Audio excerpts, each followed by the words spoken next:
My name is Imama Amapakabo. Well, I think in the first place, I never started out to be a professional footballer, Looking back at my life now, sometimes I find it funny. A schoolboy that likes to play, street football like every other young lad at my time then. Fortunately, I was playing for the junior sharks, like we used to call them then, under Coach Monday Sinclair. I was an outfield player, I was a left winger.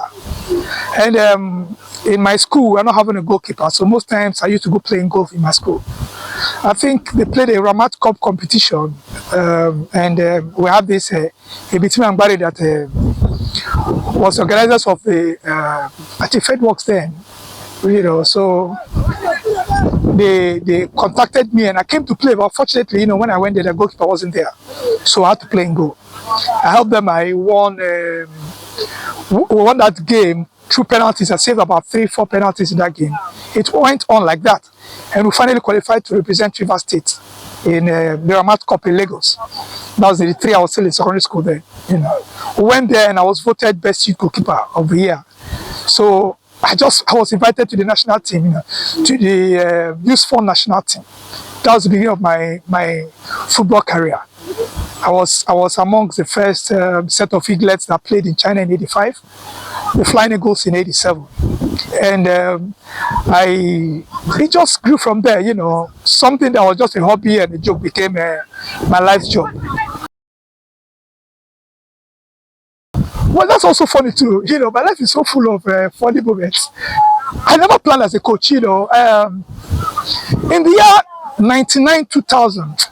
I got fed up with it and I said I was going to quit the game. And everybody was saying, "Oh, boy, you are too young to play." So, well, I make talent, I didn't want to play again.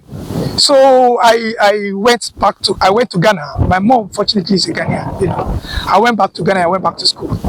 I think in 2001, 2002, they appointed Kadri Kana as coach of Sharks Football Club. So when he came, he started looking after for me.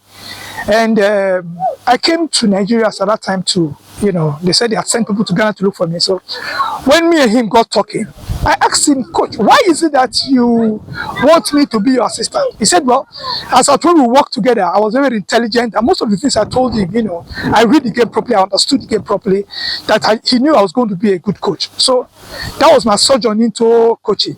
So as at the time I started coaching, the first day I even went to the football field as a coach, I never even had football clothes, So that was how I sojourned into coaching. It's been eventful, it's been worthwhile, it's been exciting, I wonder if the other fields I wanted to go into would have given me the more joy that football has given to me.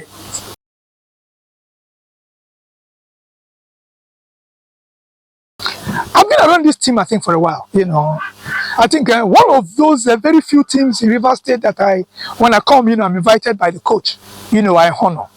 I think I hardly go to teams' ground, I said maybe I call stylishly, I sit back and watch. But for me to come participate, so that's how highly I respect the coach of the team, And from time I've known that one team that the coach's philosophy rubs off. They want to develop players and a lot of good talent here. So they're always out there pushing for the best. And the coach has a lot of discipline. He wants to achieve success. He wants to work hard and imbibe his philosophy in the players.